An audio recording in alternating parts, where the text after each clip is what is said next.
अस्सलाम वालेकुम। Welcome to my channel एमन वॉइस। और तमाम वीडियोस और अपडेट्स के लिए एमन वॉइस को सब्सक्राइब करके बेल नोटिफिकेशन को ऑन कर दें और लाइक और शेयर करना ना भूलिएगा। जो लोग मुझसे अपनी ज़िंदगी पर बीते हॉरर वाक़ियात शेयर करना चाहते हैं तो स्क्रीन पर मेरा इंस्टाग्राम अकाउंट एमन वॉइस शो हो रहा होगा, तो आप लोग मुझे वहाँ डीएम कर सकते हैं और अपनी स्टोरीज सेंड कर सकते हैं।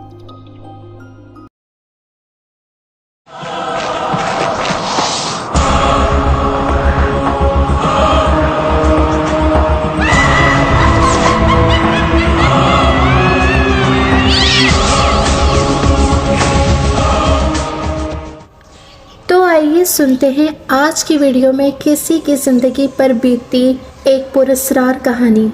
एक सच्ची आप बीती जो अपनी मिसाल आप है। तो आइए सुनते हैं।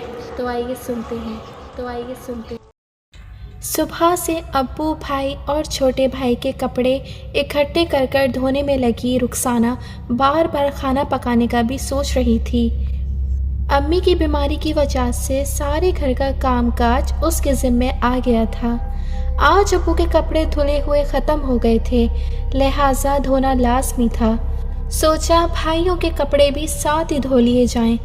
अपने और अम्मी के कपड़े एक एक दो दो करके निपटा दूंगी।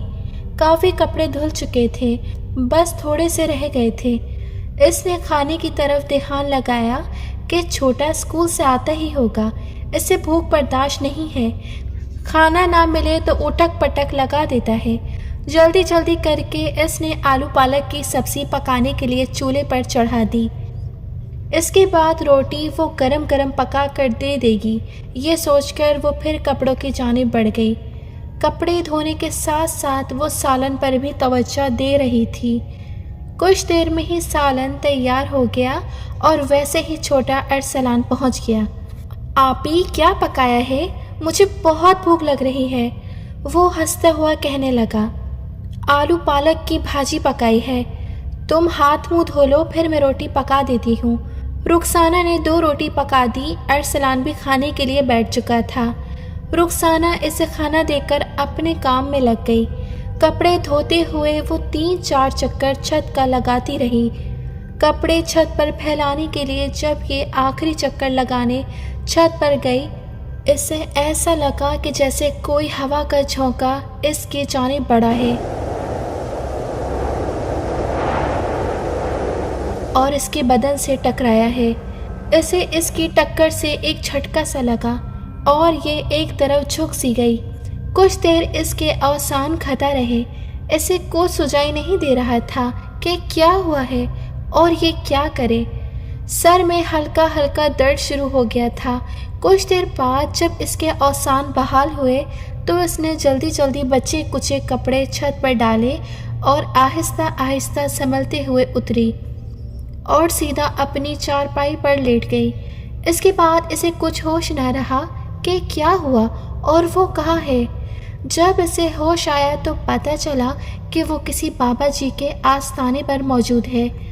इसके माँ बाप और भाई सब इसके साथ थे और इसे बड़ी तरसी हुई निगाह से देख रहे थे।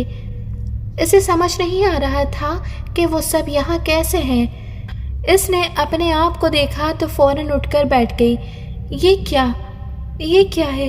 वो तो इतने लोगों के सामने लेटी हुई थी। इसने अपने आप को समेटा और दुपट्टा सर पर संभालते हुए अपनी माँ की जानिब झुककर पूछा, अम्मी हम यहाँ कैसे और क्यों आए हैं? रुखसाना की माँ ने इसे अपने शाने से लगाया और बोली, कुछ नहीं बेटा, बस तुमको चक्कर आ गए थे, इस पीर साहब को दिखाने लाए थे। अच्छा, रुखसाना ने हल्के से कहा। अब इसे याद आने लगा कि वो कैसे छत पर कपड़े सुखाने गई थी और इसे झटका लगा था। वो इससे आगे सोचना चाह रही थी कि उसे एक झटका सा लगा। रुखसाना की माँ ने इसे जल्दी से अपने सामने लिटा दिया। इस पर फिर दौरे पड़ने लगे। रुखसाना पर यह कैफियत पिछले 10 दिन से थी। इस पर हाजिरी होती थी। इसके मुंह से किसी लड़की को अपने साथ ले जाऊंगा मैं, इस पर मर मिटा हूँ और प्यार करता हूँ। किसी ने इसकी जानिब आंख उठाकर देखा तो इसका हशर बिगाड़ दूंगा। रुखसाना के वालिद इसे इन 10 दिनों में कई लोगों के पास ले जा चुके थे, लेकिन नहीं हट रहा था। उल्टा जो दम करता उसको तकलीफ होने लगती और वो इसका इलाज करने से इनकार कर देता। इसके बाबा एक कंपनी में सिक्योरिटी गार्ड थे। इनकी छुट्टी करने से इनकी मुलाजमत में फ़र्क पड़ रहा था। चंद दिन और छुट्टी करता हूँ, मुलाजमत ख़त्म हो सकती थी, मगर वो क्या करते? बच्ची का मसला था। इन्हें बड़ी परेशानी का सामना था, किस तरह और कैसे संभालूं। आज भी एक बाबा जी के आस्ताने पर मौजूद थे।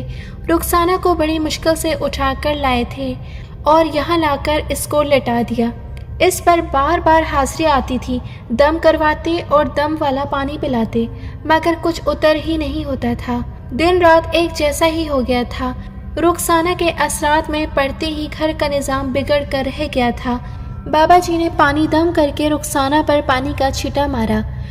पानी का छींटा लगते ही वो उठकर बैठी और बाबा जी की जानिब देख कर गुर्राई और इसके मुंह से आवाज़ निकली, तू क्या समझता है मुझे निकाल देगा?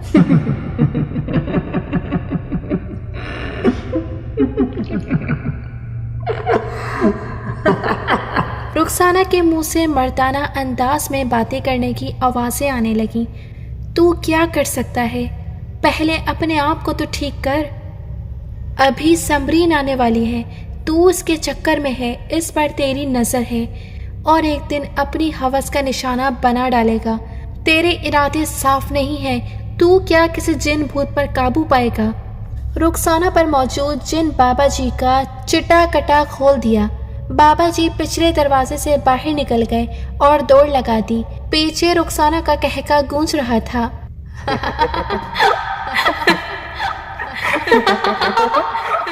रुखसाना के वालिद साहब ने रुखसाना को बाजू से पकड़ा और आहिस्ते आहिस्ते आस्ताने से बाहर चल दिए। जैसे तैसे घर पहुंचे रुखसाना को बिस्तर पर लेटा दिया। वो तो होश में नहीं थी। जिन इस पर हर वक्त हावी रहता था। वो खाना भी खूब खाता था और चिकन के टुकड़े मांगता था। रुखसाना के बाबा भी सिक्योरिटी गार्ड थे, तो कहाँ से पैसे लाते इतने?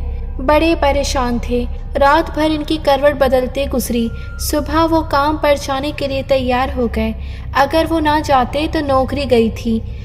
आज एक हफ्ते के बाद वो काम पर जा रहे थे, लेकिन अंदर से बहुत डरे हुए थे। मालिक क्या कहेगा? काम पर जाकर इन्होंने सारे वर्कर्स से इस बारे में बात की। सबको बेटी की तबीयत के बारे में बताया कि अब तक कोई फ़र्क नहीं पड़ा। इतने में एक बंदा इनके पास आया और कहा कि तुम्हें मैनेजर साहब बुला रहे हैं। वो ये सुनकर घबरा गया कि अब तो नौकरी गई। इनकी हालत देखने वाली थी, मगर क्या करते, जाना तो था। कमरे का दरवाज़ा खोलकर वो नजरें झुकाकर मैनेजर के सामने जा खड़े हुए। क्या हुआ साबिर, तुम्हारी बच्ची का मैंने सुना है कि मसला अभी तक हल नहीं हुआ। मैनेजर के पूछने पर जैसे इनका सब्र का दरिया बंद तोड़कर निकल आया हो और वो ज़ारों कतार रोने लगे। साहब मैं बड़ा परेशान हूँ, मुझे इन चंद दिनों में इसने तोड़ कर रख दिया है। मेरी बच्ची को कहता है कि मैं इसे लेकर जाऊंगा। ये छत पर क्यों गई थी? इसे मैंने देखा और मुझे ये पसंद आ गई। अब मैं इसे अपने साथ ले जाऊंगा। ये कहकर वो रोने लगे। साहब गोश मांगता है, मैं कहाँ से इसे ये ला कर दूंगा? पैसे से लाचार हूँ। इलाज करवाऊँ या इसे खाने को ला कर दूँ?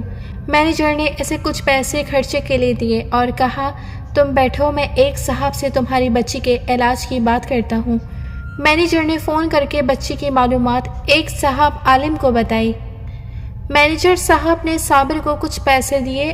साबिर, तुम्हें परेशान होने की कोई बात नहीं है, तुम घर जाओ अपनी बच्ची के पास। मैंने अभी एक साहब से बात की है, वो तुम्हारी बच्ची का मसला हल कर देंगे। अल्लाह आपका भला करे। साहब मैं तो बड़ा नाउम्मीद हो गया था कि किसी के हाथ वो जिन नहीं आ रहा था। मेरी बच्ची तो होश में ही नहीं है। वो हर वक्त बड़बड़ करता है और मेरी बच्ची के जिस्म को हवस का निशाना बनाता रहता है और इसे मेरी बच्ची पर कोई तरस नहीं आता। पूरे घर का निज़ाम खराब कर दिया है। ये बोलकर साबिर फिर रोने लगे اور مینیجر نے کہا کام پر آنے کی ضرورت نہیں ہے جب تک تمہاری بچی ٹھیک نہیں ہو جاتی۔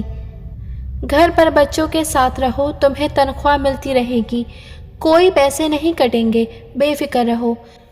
اور پھر وہ گھر روانہ ہو گئے۔ مینیجر نے جس بندے سے بات کی اس نے اپنے طریقہ کار کے مطابق اس بچی کو چیک کیا اور اس پر موجود جن سے مخاطب ہوا۔ ہاں بتاؤ، تم نے اسے کیوں پریشان کیا ہوا ہے؟ یہ مجھے اچھی لگی ہے، پیاری سی لڑکی ہے، جن نے جواب دیا۔ پیاری تو اللہ نے ساری کائنات بنائی ہے، تو کیا تم ساری کائنات لے لو گے؟ اس روحانی عامل نے پوچھا۔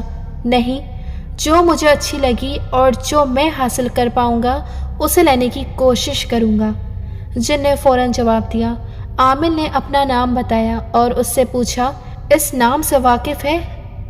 جن کو ایک جھٹکا سا لگا اور عامل کو دیکھ کر بولا، میں نے آپ کا نام سنا ہے مگر آج پہلی بار دیکھ رہا ہوں، تم مجھے کیسے جانتے ہو؟ عامل نے پوچھا۔ جو لوگ روحانی کام کرتے ہیں اور خلق خدا کی خدمت کرتے ہیں، ہم ان پر زور زبردستی نہیں کر سکتے اور ایسے لوگوں کو اللہ کی مدد حاصل رہتی ہے۔ تو بتاؤ، تم اس لڑکی کو آزاد کرو گے یا نہیں؟ عامل نے پوچھا۔ میں اپنی ہر ڈرمی کے لیے مشہور ہوں مگر آپ سے نہیں کر سکتا، مجھے یہ لڑکی اچھی لگی ہے، مجھے اس کے پاس رہنے دو۔ وہ عامل کے سامنے گڑ گڑانے لگا۔ نہیں، لڑکی کو آزاد کرو، بہت ہو گیا، بس آزاد کرو اسے۔ عامل نے اسے قسمیں دیں اور اس لڑکی سے باہر نکال دیا۔ اس کے بعد وہ اس پر کبھی نہیں آیا۔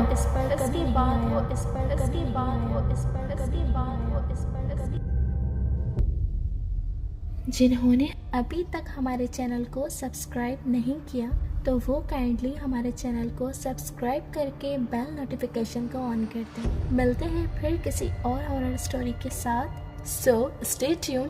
اللہ حافظ۔